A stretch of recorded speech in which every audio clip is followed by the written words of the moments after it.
नमस्कार प्यारे बच्चों, अभिनंदन है आपका मेरे साथ हमारे आज के लेक्चर में। यानी कि आज मैं आपकी केमिस्ट्री टीचर आपके लिए लेके आई हूँ भौतिक रसायन का हमारा बहुत ही इंटरेस्टिंग चैप्टर, जिसका नाम है रासायनिक बल गतिकी। तो आज हम क्या पढ़ेंगे बच्चों? आज हम पढ़ेंगे रासायनिक बल गतिकी के बारे में। तो जैसा कि नाम से ही पता चलता है रासायनिक बल गतिकी, कि इसका मतलब कुछ गति इसमें हो रही है। किस में हो रही है? रसायनों में। तो रसायनों में गति कैसे पॉसिबल है, वही हम इसमें जानेंगे और समझेंगे। ठीक है बच्चों, तो शुरुआत करते हैं हमारे आज के लेक्चर की। और आज हम क्या पढ़ने वाले हैं? आज हम इसमें पढ़ेंगे किसके बारे में? आज हम पढ़ेंगे अभिक्रिया के वेग के बारे में। यानी आज हम जानेंगे अभिक्रिया का वेग क्या होता है, जिसे कहते हैं रेट ऑफ रिएक्शन। ओके, तो इसको स्टार्ट करने से पहले सबसे पहले तो हमें यह पता होना चाहिए कि रासायनिक बल गतिकी क्या होता है। ठीक है, उसकी डेफिनेशन देख लेते हैं कि रासायनिक बल गतिकी जो है वो क्या है।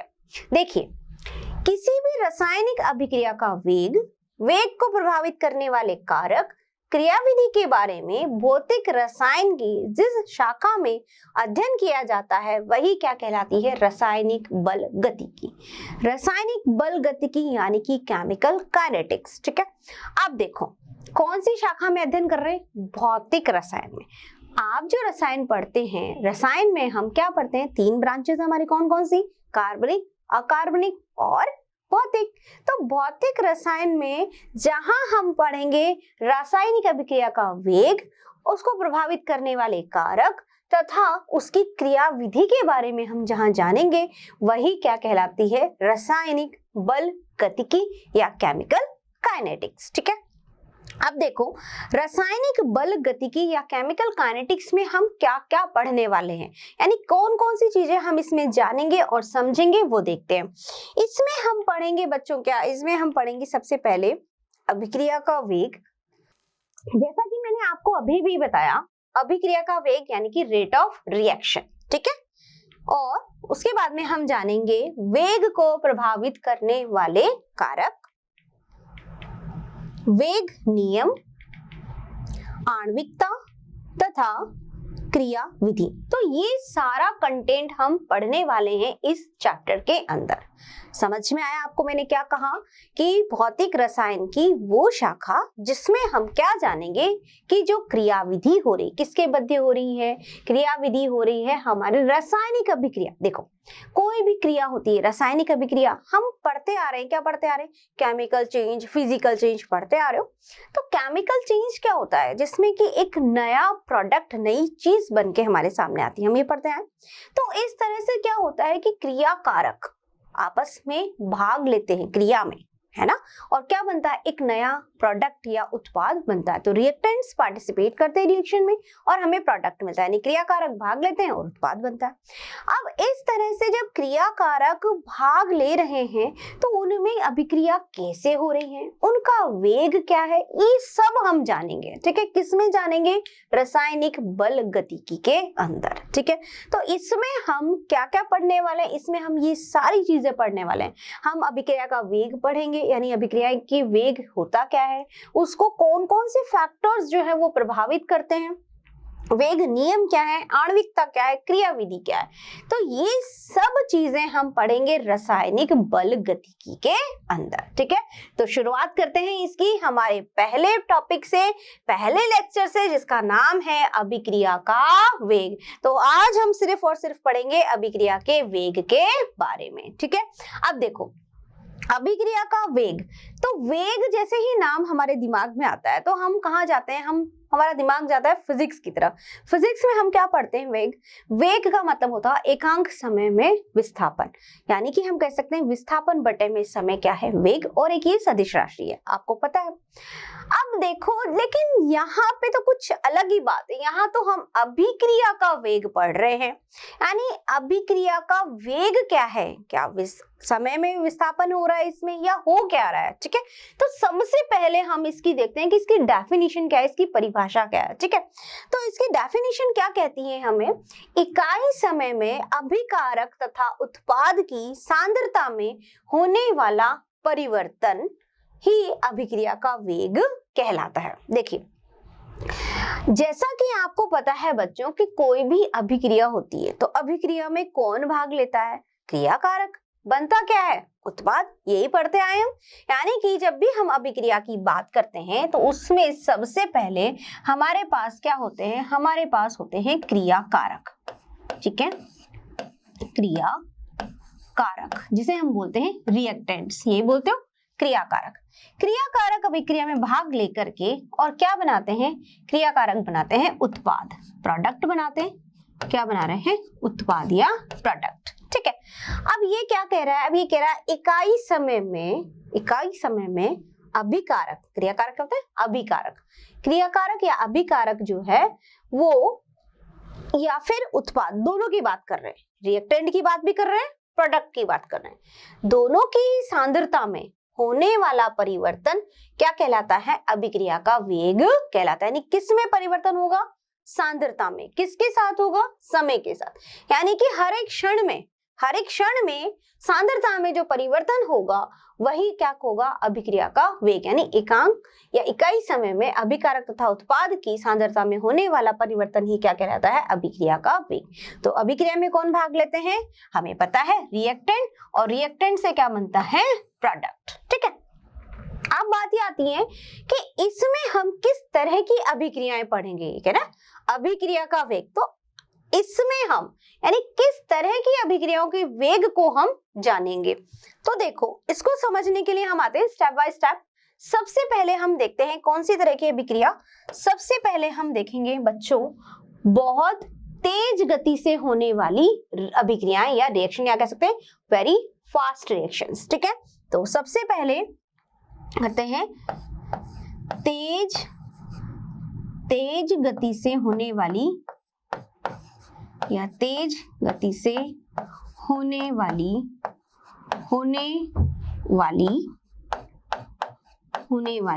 अभिक्रिया। अब तेज गति से होने वाली अभिक्रिया कैसी अभिक्रिया होगी? यानी बहुत फास्ट अभिक्रिया होगी। कैसे होगी? देखो, तेज गति से या तीव्र गति से होने वाली अभिक्रिया के बारे में हम पढ़ रहे हैं। इसका एक उदाहरण मैं आपको देती हूँ। कैसे? देखिए, NaCl रिएक्ट करता है किससे? AgNO3 से। AgNO3 से क्या बनेगा? प्रोडक्ट या उत्पाद हमारे पास में बनेगा AgCl प्लस NaNO3, यही बनेगा NO3। देखो, अब कुछ खास नजर आ रहा है इसमें। क्या नजर आ रहा है? देखो, हमें पता है NaCl में Na किस में है? Na प्लस में। Cl किस में है? माइनस में। Ag किस में है? Ag प्लस में। NO3 किस में है? NO3 माइनस में। यहाँ पर भी Ag क्या है? प्लस। Cl क्या है? माइनस। Na क्या है? प्लस। NO3 क्या है? माइनस। तो कहने का मतलब क्या है कि ये क्या बन रहे हैं? ये तो आयंस हैं, ये तो आयंस हैं भाई, है ना? और जब आयन बनते हैं तो अभिक्रिया कैसी होगी? बहुत फास्ट होगी, बहुत तेज गति से। क्यों? इनको कोई वर्कआउट नहीं करना पड़ रहा, कोई मेहनत नहीं करनी पड़ रही है। आयंस बने हुए हैं, फटाफट ब्रेक हुए, फटाफट आयंस ने दूसरे के साथ बॉन्डिंग की और बॉन्ड बनने के साथ ही प्रोडक्ट बन गया। तो कहने का मतलब क्या है कि इस तरह की जो अभिक्रियाएं होती हैं, यह अभिक्रियाएं बहुत फास्ट होती है। यानी इस अभिक्रिया को मेजर किया जाए तो इसका है 10⁻⁻⁶ सेकंड, यानी कि 1 सेकंड भी इसको बहुत ही कम समय लगता है इस अभिक्रिया को होने में। तो प्रैक्टिकली इसका वेग मेजर करना मुश्किल है। ठीक है, तो इस तरह की अभिक्रियाएं जो बहुत तेज गति से होती है, बहुत तीव्र गति से हो रही है। क्यों हो रही है? ये कौन सी अभिक्रिया है? यहाँ पे आयंस बन रहे हैं, तो यहाँ पे क्या है? आयनिक अभिक्रिया। कौन सी अभिक्रिया हो गई? ये आयनिक अभिक्रिया। क्यों? क्योंकि यहाँ पर तो आयंस बन रहे हैं, और आयंस बन रहे हैं तो देखिए आयंस बन रहे हैं Na plus Cl minus Ag plus NO3 minus Ag plus Cl minus. तो यह बहुत तेजी से आपस में रिएक्ट करेंगे और बहुत जल्द प्रोडक्ट यहाँ पर बन जाएगा। ठीक है, तो इस तरह की अभिक्रियाएं कौन सी हो गई है? आयनिक अभिक्रियाएं। अब इस तरह की अभिक्रियाओं का जो वेग है वो प्रैक्टिकली मेजर करना बहुत ही मुश्किल है, तो यहाँ पे हम इसके अभिक्रिया के वेग को नहीं पढ़ेंगे। ठीक है, अब आती है दूसरी तरह की अभिक्रियाएं। कौन सी?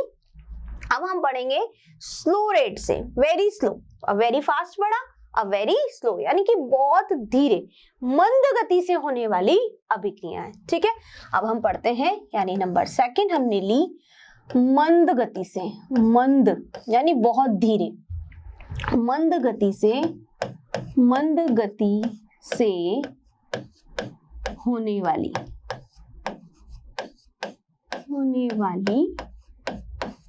मंद गति से होने वाली अभिक्रिया। सोचो इसका एग्जाम्पल क्या होगा, कौन सी अभिक्रियाएं जो बहुत धीरे धीरे धीरे धीरे होती है, सोचा है कभी? सोचो, जैसे कि हीरा और ग्रेफाइट का आपस में जब परिवर्तन होता है, बहुत ही स्लो प्रक्रम, वो धीरे धीरे धीरे धीरे धीरे काफी टाइम लग जाता है। ठीक है, इसी तरह से एक एग्जाम्पल और देख सकते हैं हम, क्या इसका और उदाहरण या एग्जाम्पल है, उदाहरण मैं आपको दूं अगर, तो क्या होगा, उदाहरण होगा जंग लगना, जो हम पढ़ चुके हैं पहले भी, जंग लगना। कैसा है, आपने लोहे की बाल्टी घर में लेके आए हो, है ना, मार्केट से खरीद के लेके आए, क्या रखते ही उसमें जंग लग जाती है क्या? नहीं ना। इसका मतलब आपने देखा होगा कि बहुत टाइम बाद, कितना टाइम, 5-6 महीने, 2 महीने भी लग सकते हैं, 6 महीने भी लगे, 7 महीने भी, साल भी लग सकता है, क्या होगा, धीरे धीरे धीरे धीरे उसमें जंग लगना शुरू हो जाती है। ठीक है, और जंग लगने के लिए क्या चाहिए, वायु और नमी, हमें पता है, और ये चीज अगर मिल गई तो जंग लग जाएगी, मतलब उसमें एक ब्राउन कलर की अलग सी लेयर आ जाती है लोहे पर, यानी कि आयरन पर, ये जंग लगना होता है। अब ये प्रक्रम जो है कैसा है, बहुत स्लो, बहुत धीरे गति, यानी मंद गति से होने वाली अभिक्रिया, बहुत धीरे, तो इसका रेट, इसका अभिक्रिया का वेग जानकर क्या करोगे, कोई मतलब ही नहीं है, कोई मीनिंग ही नहीं है। क्यों नहीं है, तो बहुत साल लग रहे हैं इसको, तो क्या सालों में मेजर करने लगोगे, नहीं। तो इसलिए अब यहाँ पर हम किस तरह की अभिक्रिया का वेग ज्ञात करें भाई, जब बहुत फास्ट का नहीं कर सकते, बहुत ज्यादा स्लो का भी हम लोग नहीं कर सकते, तो हम ज्ञात करेंगे कैसी अभिक्रियाएं, मॉडरेट रिएक्शन, यानी कि मध्यम गति से होने वाली अभिक्रियाएं या मॉडरेट रिएक्शंस। तो यहाँ पे हम पढ़ेंगे किसके बारे में बच्चों, हम पढ़ेंगे मॉडरेट रिएक्शन, यानी कि मंद गति से, सॉरी मध्यम गति से, है ना, मॉडरेट यानी मध्यम, ना तो बहुत तेज ना बहुत ही स्लो, मध्यम गति से होने वाली अभिक्रिया। ठीक है, अब मध्यम गति से कैसी अभिक्रिया होती है, देखिए इसका उदाहरण देखते हैं हम एक बार, N2 प्लस 3H2, क्या बनेगा हमारे पास में, 2 मॉलिक्यूल अमोनिया की।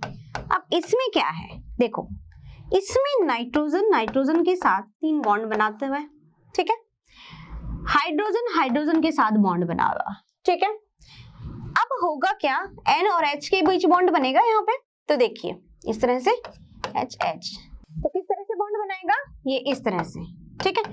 इसका मतलब क्या है कि पहले ये बॉन्ड टूटेगा, ये बॉन्ड टूटेगा, फिर ये बॉन्ड बनेंगे, यानी कि ये बंध टूटेंगे, पुराने बंध टूटेंगे और नए बंध बनेंगे। तो ये जो प्रोसेस है, ये जो प्रक्रम चलेगा वो कैसे चलेगा, मध्यम गति से, ना तो बहुत ज्यादा फास्ट है ना बहुत ही ज्यादा स्लो है। यहाँ पर बॉन्ड ब्रेक हुए और नए बॉन्ड बनना शुरू हो गए, ठीक है।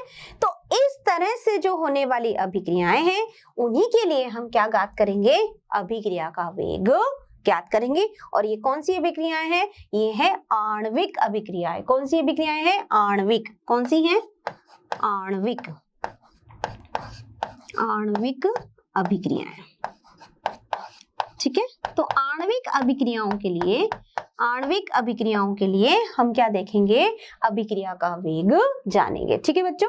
तो हमने देखा कि जब हम अभिक्रिया का वेग ज्ञात करने की बात करते हैं तो बहुत ज्यादा स्लो जो रिएक्शन है और बहुत ज्यादा जो फास्ट रिएक्शन है, उनके लिए प्रैक्टिकली मेजर करना बहुत ही मुश्किल है। तो हम किसके लिए मेजर करें, हम मेजर करेंगे ये जो मॉलिक्यूलर रिएक्शंस हैं, यानी आणविक अभिक्रियाएं हैं, इनके लिए हम ज्ञात करेंगे अभिक्रिया का वेग, ठीक है। तो अब इस अभिक्रिया के वेग में हम क्या देखेंगे बच्चों, अभिक्रिया के वेग में हम सबसे पहले देखेंगे औसत वेग। क्या देखेंगे, औसत वेग, ठीक है। अब देखो जैसा कि हमने परिभाषा में क्या कहा, हमने परिभाषा में ये कहा अभिक्रिया का वेग क्या होता है भाई, इकाई समय में क्रियाकारक और उत्पाद की सांद्रता में जो परिवर्तन है वही क्या है, वही हमारा अभिक्रिया का वेग है। अब हम बात करते हैं औसत वेग की। देखो क्या है, जैसे कि ये हमारा रिएक्टेंट है, क्रियाकारक है, इससे क्या बन रहा है, हमारा प्रोडक्ट बन रहा है, ठीक है। अब देखो आपने ये चीज देखी होगी, कभी भी जब हम दो चीजों को आपस में मिलाते हैं या अभिक्रिया करते हैं तो अभिक्रिया करने के समय में धीरे धीरे धीरे धीरे जो भी हमने क्रियाकारक लिए हैं या जो भी हमने अभिकारक लिए वो धीरे धीरे धीरे धीरे क्या होते जाएंगे बच्चों, कम होते जाएंगे, है ना। यानी उनकी सांद्रता धीरे धीरे कम होती जाएगी और जो उत्पाद बनेगा, जो प्रोडक्ट बनेगा, उसकी सांद्रता बढ़ती जाएगी। ऐसा ही होता है ना भाई, आप कोई भी जैसे कि शक्कर ही पानी में घोलते हैं या नमक पानी में घोलते हैं, आप जो भी प्रोडक्ट बना रहे हो आप उसको घोले जा रहे हो, तो धीरे धीरे जो नमक जो है या जो शक्कर है वो अपना अस्तित्व तो खोती जा रही है ना, वो तो धीरे धीरे कम होती जा रही, यानी उसकी खुद की कंसंट्रेशन तो कम हो गई और जो नया प्रोडक्ट बन रहा है उसकी कंसंट्रेशन बढ़ रही है, यानी उसकी सांद्रता बढ़ेगी, ठीक है। तो यहाँ पर जब हम बात करते हैं क्रियाकारक और उत्पाद में, तो धीरे धीरे इसकी सांद्रता में तो क्या होती है, कमी, और उत्पाद की सांद्रता में क्या होती है, वृद्धि, ठीक है। तो यहाँ तो हम बात करेंगे, यहाँ हम देखेंगे क्रियाकारक यानी कि अभिकारक की जब हम बात करते हैं तो इस अभिकारक के लिए क्या होगा, सांद्रता में क्या होगी, कमी, ठीक है। और यहाँ पर क्या होगा, यहाँ पर सांद्रता में क्या होगी, सांद्रता में वृद्धि होगा कि नहीं होगा, सांद्रता में वृद्धि। भाई धीरे धीरे ये दो क्रियाकारक है या अभिकारक है आपस में मिल रहे हैं, तो धीरे धीरे जैसे जैसे समय बीतता जाएगा तो इसकी सांद्रता कम होगी और उत्पाद की सांद्रता बढ़ेगी क्योंकि प्रोडक्ट बन रहा है ना। तो जो भी प्रोडक्ट या उत्पाद बनेगा उसकी सांद्रता तो बढ़ती जाएगी और इसकी सांद्रता कम होती जाएगी। और हम क्या पढ़ रहे हैं, हम बोल रहे हैं कि अभिक्रिया का वेग ही क्या है, अभिक्रिया का वेग है क्या, अभिकारक की सांद्रता में जो भी आप परिवर्तन होगा बटे में समय, ठीक है। तो अभिक्रिया का वेग यानी कि हम जब वेग की बात करते हैं तो वेग बराबर क्या हुआ, वेग की परिभाषा हमने देखी तो क्या हुई, क्रियाकारक या फिर हम इसको लिख सकते हैं या अभिकारक, है ना, क्रियाकारक या अभिकारक, अभिकारक की सांद्रता में परिवर्तन बटे में समय। भाई समय के साथ ही तो हो रहा है, मान लीजिए पहले समय था वो स्टार्ट ही अभिक्रिया करी तो T1 था, फिर T2 हुआ, फिर T3 हुआ, T4 हुआ, यानी कि धीरे धीरे समय जो है वो बढ़ रहा है, समय तो बढ़ रहा है ना, अभिक्रिया शुरू कर दी हमने, अभिक्रिया शुरू कर तो टाइम धीरे धीरे बढ़ रहा है और जैसे जैसे टाइम बढ़ रहा है वैसे वैसे इसकी सांद्रता में क्या आ रहा है, परिवर्तन, सांद्रता में क्या हो रहा है, परिवर्तन, और वही क्या है, अभिक्रिया का वेग। तो इसने दोनों बातें की हैं, हम क्रियाकारक या अभिकारक की सांद्रता की बात करेंगे या फिर हम किसकी बात करेंगे, या फिर वेग बराबर होता है उत्पाद की सांद्रता में परिवर्तन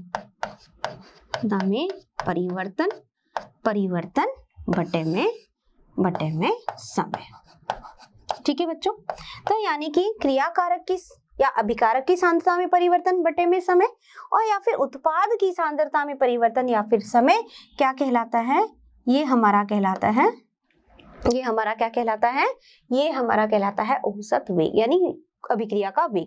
अब औसत वेग कैसे निकालेंगे वो देखिए। अब हम बात करते हैं औसत वेग की, ठीक है। जैसे मान लीजिए कोई अभिक्रिया है, अभिक्रिया कैसे हो रही है, देखिए A प्लस B मिल करके बना रहे हैं C प्लस D। अब मैंने कहा इसकी अभिक्रिया का वेग हमको लिखना है, ठीक है। क्या लिखना है, इसका औसत वेग, ठीक है। अब देखो क्रियाकारक है और वो क्या है, उत्पाद है। हमने क्या पढ़ा, क्रियाकारक या अभिकारक की सांद्रता में परिवर्तन बटे में समय, ठीक है। तो पहले हम A के लिए लिखते हैं, A हमने लिख दिया A की किस में परिवर्तन हो रहा है, सांद्रता में। तो सांद्रता कैसे लिखी जाएगी, ऐसे कोष्टक के साथ, यानी ए की सांद्रता में परिवर्तन किसके साथ? समय के साथ, टी के साथ। लेकिन क्या है? परिवर्तन है। क्या है? परिवर्तन है। तो परिवर्तन कैसे दिखाया जाएगा? डेल्टा से। किससे? डेल्टा से। ठीक है, बराबर ए की सांद्रता में परिवर्तन, ए की सांद्रता में परिवर्तन, ये क्या है? सांद्रता कोष्टक। डेल्टा क्या है? परिवर्तन। किसके साथ? समय के साथ। समय भी तो परिवर्तित हो रहा है। ठीक है, तो समय भी परिवर्तित हो रहा है, डेल्टा टी। तो समय के साथ में जो सांद्रता में परिवर्तन है वही क्या है? अभिक्रिया का वेग। ठीक है, अब हम लिखेंगे बी के लिए। तो अब एक बात ध्यान रखिएगा, यहाँ पे प्लस नहीं लगाना है। क्या लगाना है? बराबर का निशान, इक्वल का निशान। क्यों? क्योंकि हम क्या पढ़ रहे हैं? अभिक्रिया का वेग। क्या पढ़ रहे हैं? अभिक्रिया का वेग। और वेग की बात करते हैं तो सांद्रता में परिवर्तन बटे में समय लिखो, या फिर उत्पाद की सांद्रता में परिवर्तन में समय, किसी भी एक चीज को ले सकते हैं। ठीक है, तो यहाँ पे क्या लिखेंगे? इक्वल टू किसकी सांद्रता में परिवर्तन? बी की सांद्रता में बटे में समय डेल्टा टी। अब देखो एक और इंपॉर्टेंट चीज है, क्या हमने क्या पढ़ा कि सांद्रता में कमी आ रही है, किसके लिए आ रही है? अभिकारक के लिए। तो हमारे पास में A प्लस बी यहाँ पर क्या है? ये हमारे अभिकारक है ना, क्रियाकारक है। तो इनकी जो सांद्रता में क्या आ रहा है? परिवर्तन। सांद्रता में परिवर्तन क्या आ रहा है? कमी आ रही, धीरे धीरे कमी आ रही। तो यहाँ पे क्या निशान लग जाएगा? माइनस का निशान। किसका निशान लग जाएगा? माइनस का। ठीक है, सेम यहाँ पे भी माइनस का निशान। क्यों? क्योंकि क्रियाकारक या अभिकारक की सांद्रता जो हो रही है वो कम हो रही है, कमी आ रही है। इसका किस निशान लगाएंगे? माइनस का। ठीक है, समझ में आई? इज इक्वल टू, इसके बाद करो बराबर उत्पाद की सांद्रता यानी कि डेल्टा सी बटे में डेल्टा टी। अब यहाँ पर पॉजिटिव ही रहेगा। क्यों? क्योंकि इसकी सांद्रता में क्या हो रही है? वृद्धि हो रही है। ठीक है, बराबर डेल्टा डी की सांद्रता में परिवर्तन बटे में डेल्टा टी। तो इस तरह से हमने क्या निकाल दिया? ये इस अभिक्रिया के लिए इसका औसत वेग निकल गया है। ठीक है, तो अभिक्रिया का वेग हमें प्रदर्शित करना है, तो हम कैसे प्रदर्शित करेंगे, कैसे बताएंगे? इस तरह से बताएंगे। कैसे बताया मैंने? A plus B C plus D. ठीक है, क्रियाकारक की सांद्रता में परिवर्तन समय के साथ और उत्पाद की सांद्रता में परिवर्तन समय के साथ। परिवर्तन किससे शुरू करेंगे? डेल्टा से। सांद्रता कोष्टक से। माइनस क्यों लगाया इधर क्रियाकारक के लिए? क्योंकि क्रियाकारक की सांद्रता कम हो रही है, उत्पाद की सांद्रता बढ़ रही है, वो किस में रहेगी? प्लस में। ठीक है, एक और इसको और अच्छे से, ये तो था कि एक सिंपल रिएक्शन हमारे पास में। अब यहाँ पर अगर मेरे पास में होता है क्या? अगर मेरे पास में होता है A प्लस 2B, ये बनता है 3C। अब कैसे लिखूंगी इसकी सांद्रता? यानी कि अब इसकी अभिक्रिया के वेग को कैसे प्रदर्शित किया जाए? यहाँ पे अभिक्रिया के वेग को प्रदर्शित करना आ गया, आपको समझ में आ गया? यानी अभिकारक या क्रियाकारक की सांद्रता में जो परिवर्तन होगा बटे में समय, यही हमने उत्पाद की सांद्रता में जो परिवर्तन बटे में समय। ये तो एक सीधी सीधी रिएक्शन के लिए हमने लिख दिया। माइनस क्यों लगाया? क्योंकि सांद्रता में कमी आ रही है। प्लस वहां पे क्यों? क्योंकि वहां सांद्रता बढ़ रही है। अब अगर हमारे पास में इस तरह की सिचुएशन है, अब इसका अभिक्रिया का वेग कैसे लिखेंगे वो देखिए। A के लिए क्या लिखोगे? डेल्टा A की सांद्रता में परिवर्तन बटे में डेल्टा T, माइनस लगा देंगे बराबर। अब इसके लिए क्या किया जाए? देखो, जब हमारे पास में क्या है? रस समीकरण गुणांक। क्या है? रस समीकरण गुणांक। तो इसका जब हम अभिक्रिया का वेग लिखेंगे तो इनका भाग दे दिया जाएगा। क्या दे दिया जाएगा? भाग। जैसे कि यहाँ पर B के आगे कितने हैं? 2। कितने हैं? 2, यानी कि 2। तो अब कैसे लिखेंगे? इसको लिखेंगे माइनस 1/2 डेल्टा B की सांद्रता में परिवर्तन बटे में डेल्टा T। आगे बात समझ में? ठीक है, इज इक्वल टू C के लिए क्या होगा? वही 1/3 डेल्टा C की सांद्रता बटे में डेल्टा T। ठीक है, तो इस तरह से जब हमारे पास में रस समीकरण गुणांक है तो क्या करो, उस रस समीकरण गुणांक का भाग दे दो। जैसे यहाँ दिया हमने 1/2, 1/3, क्रिया कारक के लिए हमने माइनस लगा दिया क्योंकि सांद्रता में कमी आती है, यहाँ पे हमने प्लस लगाया क्योंकि सांद्रता में वृद्धि हो रही है। समझ में आ गया?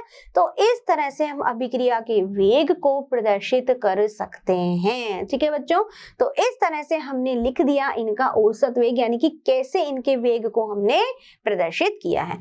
फिर से एक बार इसको समझ लीजिए, रिएक्टेंट से जब प्रोडक्ट बनता है तो रिएक्टेंट जो होता है, क्रिया कारक जो है या अभिकारक जो है, उसकी सांद्रता में कमी आती है, प्रोडक्ट जो है, उत्पाद जो है, उसकी सांद्रता में वृद्धि हो रही है। ठीक है, जब यहाँ से अभिक्रिया का वेग हम लिखते हैं तो कैसे लिखेंगे, क्रिया कारक या अभिकारक की सांद्रता में जो भी परिवर्तन हो बटे में समय, या उत्पाद की सांद्रता में जो परिवर्तन बटे में समय।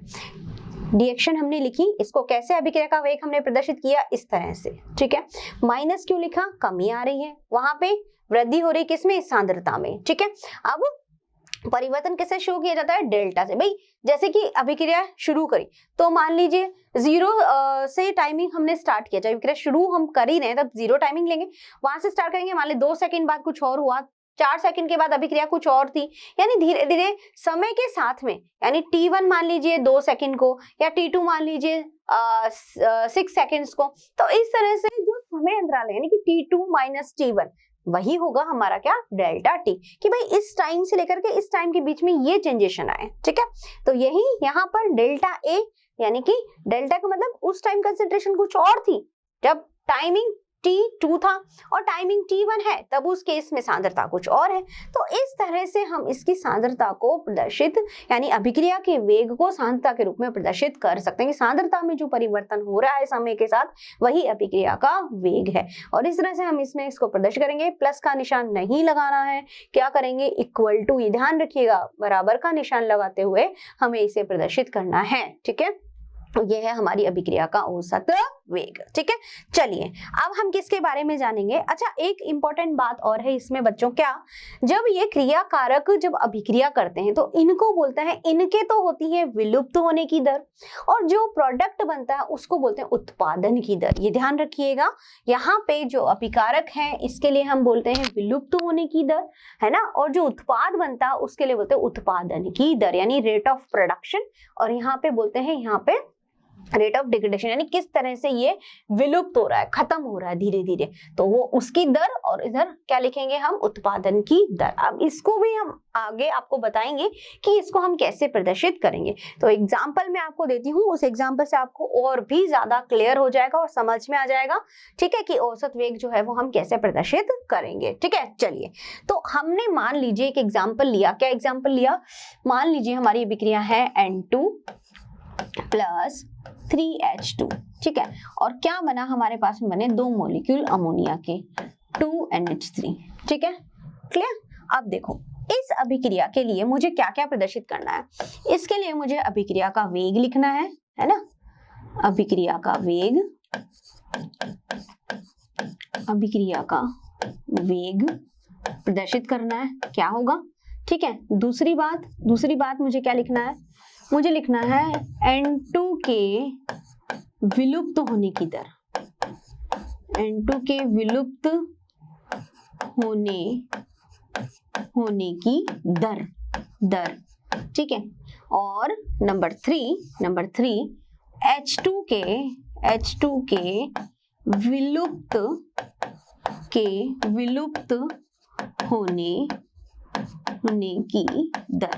ठीक है, अब देखो, सबसे पहले क्या लिखूंगी, इसका अभिक्रिया का वेग कैसे लिखेंगे, N2 क्या हो जाएगा, डेल्टा पहला नंबर 1 को सॉल्व कर रहे हैं हम। ठीक है, डेल्टा N2 यानी इसकी सांद्रता में परिवर्तन बटे में डेल्टा T, माइनस आएगा क्योंकि क्रिया कारक है। ठीक है, बराबर यहाँ पे 3 है, यानी रस समीकरण गुणांक है तो उसका भाग लग जाएगा, तो क्या होगा, माइनस के 1/3 delta H2 upon delta T बराबर 2, यहाँ भी रस समिति गुणांक है 1/2, इसका भाग लग जाएगा डेल्टा अमोनिया की सांद्रता, है ना, बटे में डेल्टा T। ठीक है, अब देखो, अब ये तो मैंने नंबर 1 तो मैंने सॉल्व कर लिया। क्या लिखा मैंने? इस अभिक्रिया के वेग को प्रदर्शित कर दिया कि कैसे प्रदर्शित करना है।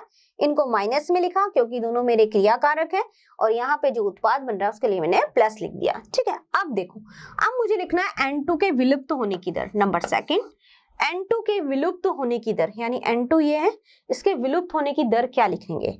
इसके विलुप्त होने की दर होगी मेरी डेल्टा N2 बटे में डेल्टा T। अब आप कहेंगे मैम आपने माइनस तो नहीं लिखा। नहीं लिखा जाएगा, यानी कि जब भी हम विलुप्त होने की दर लिखेंगे या उत्पादन की दर लिखेंगे तब उस केस में रस समिति गुणांक और जो चिन्ह है इन दोनों को ही हमें प्रदर्शित नहीं करना है, इनको नहीं लिखना है। ठीक है, यानी कि जब हम लिखेंगे N2 के विलुप्त होने की दर तो क्या लिखा जाएगा? सिर्फ delta N2 upon delta T। यानी कि यहाँ पर ये माइनस का चिन्ह भी नहीं आएगा और रस समितिकरण गुणांक अगर कोई है तो नहीं आएगा। देखो जैसे कि नंबर थर्ड वाला क्वेश्चन है। थर्ड में H2 के विलुप्त होने की दर क्या लिखी जाएगी? सिर्फ delta H2 upon delta T ये लिखी जाएगी। माइनस भी नहीं लिखेंगे, 1/3 भी नहीं लिखे जाएंगे। यानी कि जब भी उत्पादन की दर या विलुप्त होने की दर आपको लिखनी है तब उस केस में, यानी कि उत्पादन की दर और विलुप्त होने की दर जब हम लिखते हैं तब उस केस में हम वहां पर ना तो चिन्ह प्रदर्शित करेंगे और ना ही हम रस समितिकरण गुणांक का भाग देंगे। ठीक है, क्योंकि हमें ये बताना है कि किस दर से ये विलुप्त हो रहा है या किस दर से ये जो है वो बन रहा है, तो हमें सिर्फ उसी को ही प्रदर्शित करना है। ठीक है, तो आपको इस तरह से अभिक्रिया दी जाए, बोल दिया जाए कि इसका वेग प्रदर्शित कीजिए। कैसे प्रदर्शित करेंगे? इस तरह से। ठीक है, और जब आपको लिखना है कि इसके विलुप्त होने की दर या उत्पादन की दर तो आपको इस तरह से इसको प्रदर्शित करना है। एक एग्जाम्पल और ले लेते हैं, चलो और क्लियर हो जाएगा आपको। ठीक है, ये तो हमने एक एग्जाम्पल लिया नंबर 1। ठीक है, नंबर सेकंड एक एग्जाम्पल और ले लेते हैं हम। चलें, हमने ले लिया 4 मॉलिक्यूल अमोनिया के। ठीक है, रिएक्शन करवा दी 5 मॉलिक्यूल ऑक्सीजन से।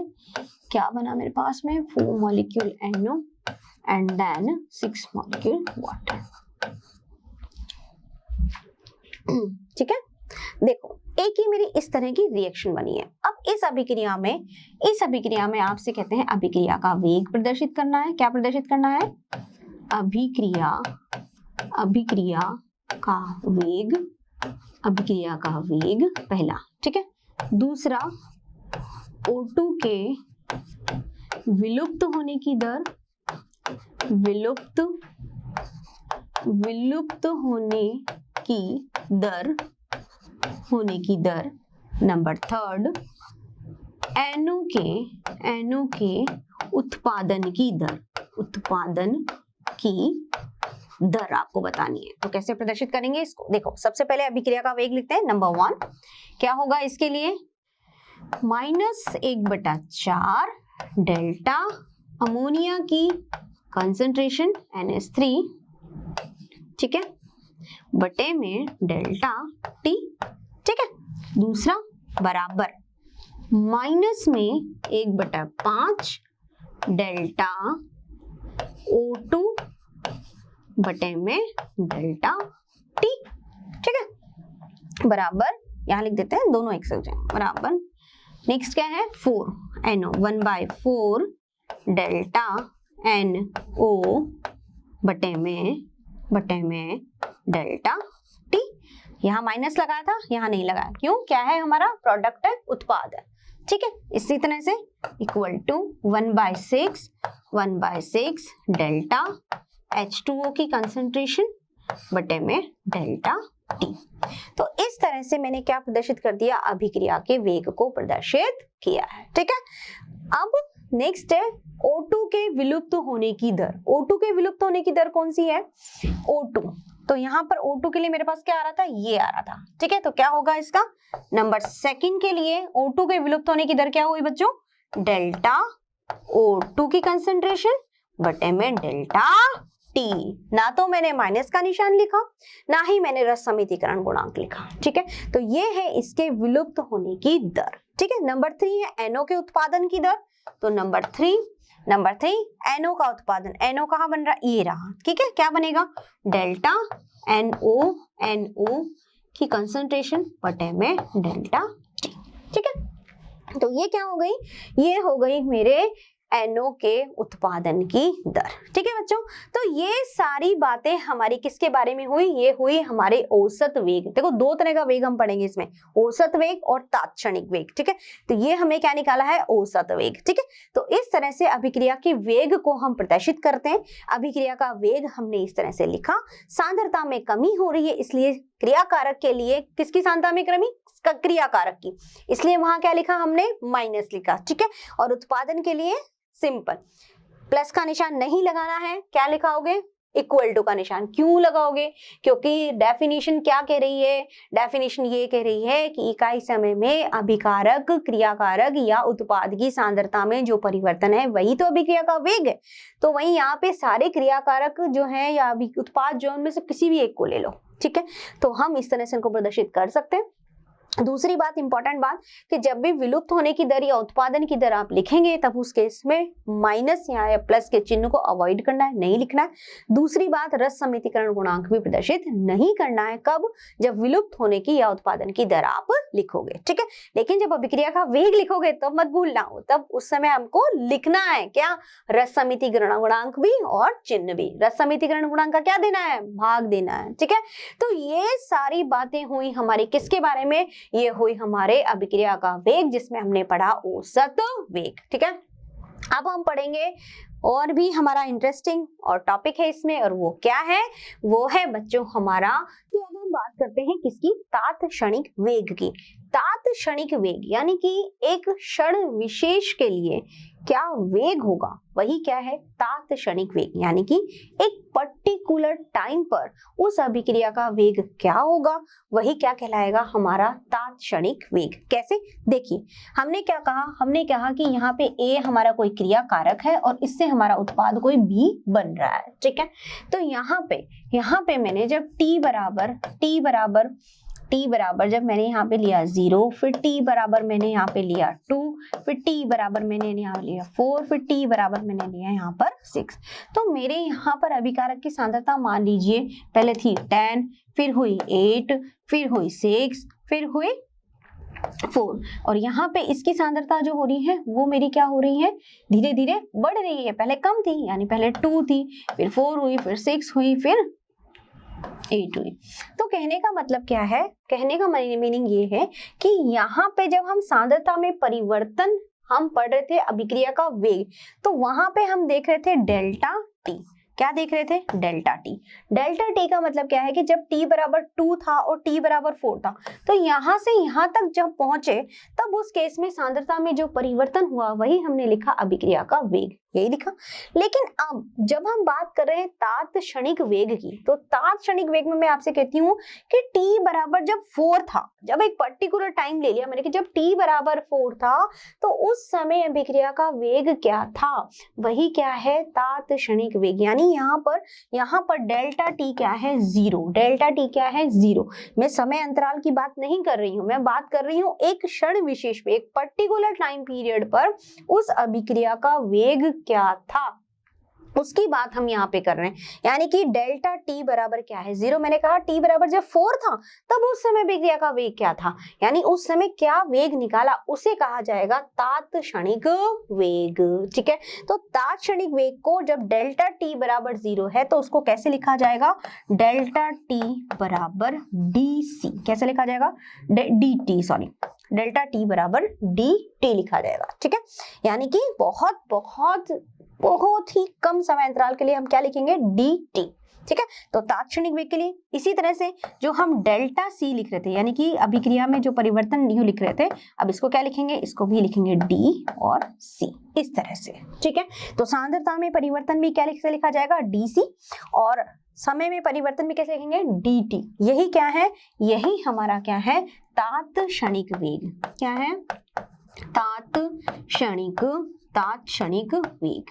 ठीक है बच्चों, तो ये बात हो गई हमारे तात्क्षणिक वेग की। तो तात्क्षणिक वेग का मतलब है एक क्षण विशेष के लिए पर्टिकुलर टाइम पीरियड पर उस अभिक्रिया का या उस उत्पाद का जो भी आप बना रहे हो वो वेग क्या है, वही क्या कहलाएगा, तात्क्षणिक वेग। ठीक है, अब देखो इसको समझते हैं एक एग्जाम्पल से। फॉर एग्जाम्पल जैसे हमने रिएक्शन ली H2 प्लस I2, ठीक है, क्या बना हमारे पास में 2HI। ठीक है, अब देखो इसके लिए मुझे तात्क्षणिक वेग लिखना है तो कैसे लिखूंगी, माइनस माइनस में आएगा, क्रिया कारक के लिए है तो D H2 की सांद्रता बटे में dt यही होगा बराबर माइनस D I की सांद्रता बटे में dt। ठीक है, नेक्स्ट प्रोडक्ट के लिए क्या लिखा जाएगा, रसमितिकरण गुणांक आएगा 1/2, सेम वही चीज है। ठीक है, और उस पर क्या आ जाएगा D HI की सांद्रता बटे में dt। तो ये मेरा क्या हो गया है, ये हो गया है मेरा तात्क्षणिक वेग। ये क्या हो गया है, तात्क्षणिक वेग। ठीक है, तो तात्क्षणिक वेग को मैंने यहाँ प्रदर्शित कर दिया, यानी कि एक किसी पर्टिकुलर टाइम पर इस अभिक्रिया का वेग क्या है उसको प्रदर्शित कर दिया इस तरह से। ठीक है, तो यही क्या है, तात्क्षणिक वेग। ठीक है, जब हम बात कर रहे थे समय अंतराल की तब हमारा क्या था, औसत वेग। जब हम बात करें पर्टिकुलर टाइम की तो हमारा क्या है, तात्क्षणिक वेग। ठीक है, कैसे प्रदर्शित किया, d यानी डेल्टा t 0 था तो dt से प्रदर्शित करेंगे इसको, इसी तरह से सांद्रता लिखेंगे और इसे इस अभिक्रिया के लिए ऐसे प्रदर्शित करेंगे। ठीक है, अब देखो, अब हम अगर बात करते हैं, सबसे पहले बात करते हैं हम क्रिया कारक की। ठीक है, इस अभिक्रिया के लिए ही हम बात कर रहे हैं क्रिया कारक की। ठीक है, तो क्रिया कारक के लिए हमें पता है, क्या पता है, हमें पता है कि क्रिया कारक की जब हम बात करते हैं तो सांद्रता समय के साथ घट रही है, कम हो रही है।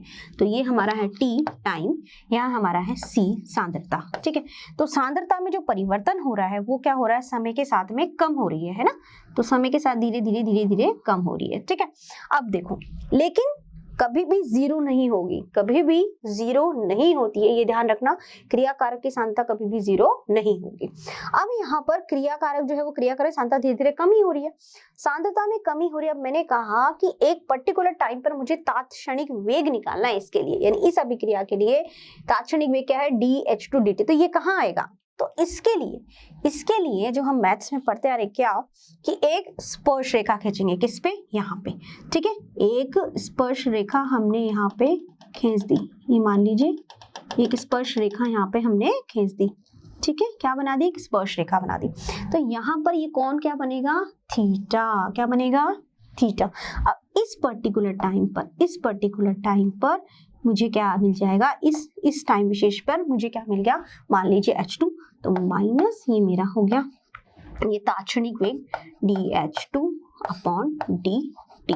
ठीक है, तो यहाँ पर क्या बनेगा, यहाँ पर मेरा बनेगा एक स्लोप से इस तरह से। ठीक है, तो ये क्या आ जाएगा, ये आ जाएगा मेरा dH2 अपॉन dt इस क्रिया कारक के लिए। और ये थीटा क्या होगा, ये होगा tan थीटा, क्या होगा, tan थीटा, यानी इस ढाल का मान, इस थीटा का मान यहाँ से निकल जाएगा। ठीक है, फिर से मैं आपको बता देती हूँ, तात्क्षणिक वेग निकालने के लिए हमें पता है कि क्रिया कारक की सांद्रता समय के साथ साथ कम हो रही है। ठीक है, देखो इसको ऐसे समझ लेते हैं, मान लीजिए यहाँ पर ये मान लीजिए यहाँ पर टाइमिंग है t बराबर 1, t1 ले लिया। यहाँ पे मेरा टाइमिंग है t बराबर यानी t बराबर 2 यानी t2। तो यहाँ पे जो सांद्रता थी पहले, ये देखिए यहाँ पे सांद्रता धीरे धीरे, अब यहाँ पे सांद्रता धीरे धीरे, देखो सांद्रता क्या हो रही है, यहाँ पे कंसंट्रेशन ये R मान लेते हैं किसी के लिए, R1 R2, तो ये T2 के लिए क्या है, मेरी ये R2 है और यहाँ पे क्या है, R1 है। ठीक है, तो कंसंट्रेशन धीरे धीरे, देखो जब समय T2 था, समय T2 हुआ तो कंसंट्रेशन मेरी और भी कम हो गई, सांद्रता कम हो गई। ठीक है, और T1 था तो उस समय सांद्रता ज्यादा थी। तो यहाँ पे जो हम डिफरेंस निकाल रहे थे, यानी कि डेल्टा R और ये जो क्या है डेल्टा T, ये तो क्या निकाल रहे थे अपन, ये निकाल रहे थे औसत वेग। लेकिन जब हम बात करते हैं तात्क्षणिक वेग की, तो क्या किया कि यहाँ से हमने एक स्पर्श रेखा बनाई, उस स्पर्श रेखा में इस टाइम पॉइंट पर, इस फिक्स पॉइंट पर जो है वो सांद्रता क्या है, वही हमारा तात्क्षणिक वेग है। तो उससे किससे प्रदर्शित करेंगे, dH2 अपॉन dt से। ठीक है, तो यहाँ पर ये ये इस तरह से एक छोटा सा त्रिभुज टाइप हमने यहाँ पे बनाया, ट्राइंगल बनाया है। तो इससे हमारे किसका मान निकलेगा, इससे निकलेगा हमारे tan थीटा का मान। और tan थीटा बराबर क्या होता है आपको पता है, लंब बटे आधार। ठीक है, तो हमने बना दिया लंब बटे आधार, इस tan थीटा का मान यहाँ से निकल जाएगा। ठीक है, तो ये तात्क्षणिक का मान हुआ हमारे क्रिया कारक के लिए। तो इस अभिक्रिया के लिए लिख दिया हमने, ये हमारा यहाँ पर ये मान आया है।